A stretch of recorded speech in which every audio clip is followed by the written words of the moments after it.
Hi, நாங்கள் பாண்டிச்சேரி போயிருந்தப்ப வெக்கேஷனுக்காக ஃபேமிலியோட வெக்கேஷனுக்காக போயிருந்தோம். அப்போ இந்த கிரேடல் அப்படின்ற ஒரு ஹோட்டலில் ஸ்டே பண்ணியிருந்தோம்.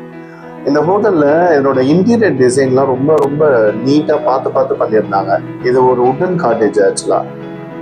ஸோ என்னன்னா, இந்த காட்டேஜ் ஃபுல்லுமே வந்து எப்படி பண்ணியிருக்காங்கன்னா, ஒரு இட்டாலியில் சாண்டோரனின்னு ஒரு பிளேஸ் இருக்குது, ஒரு கலர்ஃபுல்லான ஸ்டேயிங் பிளேஸ் இல்லை டூரிஸ்ட் பிளேஸு.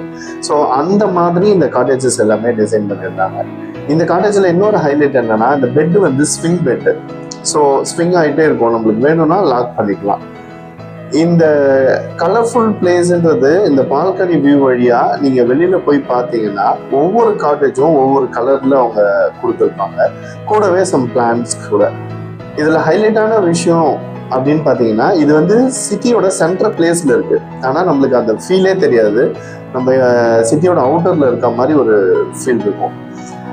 இந்த காட்டேஜ்ல நீங்க இன்னும் நைட் டைம்ல பார்த்தீங்கன்னா, இன்னும் லைட்னிங் எஃபெக்டோட ரொம்ப பார்க்கவே ரம்யமா இருக்கும். இந்த இடத்தோட பிரேக்ஃபாஸ்ட் காம்ப்ளிமெண்ட்ரியாக தராங்க. பிரேக்ஃபாஸ்ட் உண்மையிலேயே நல்லா டேஸ்ட்டாக இருந்துச்சு. என் குழந்தைங்க ரொம்ப நல்லா ஜாலியாக என்ஜாய் பண்ணி விளையாடினாங்க. கார் பார்க்கிங்கும் ஒரு 8 கார் வந்து நிறுத்திக்கிற அளவுக்கு பார்க்கிங் ஃபெசிலிட்டி அவைல் பண்ணுறாங்க. இதிலிருந்து ஒரு 10 நிமிஷம் வாக்கில் நம்ம வந்து அந்த ஒயிட் டவுன் பீச் போயிடலாம். Very nice place to stay.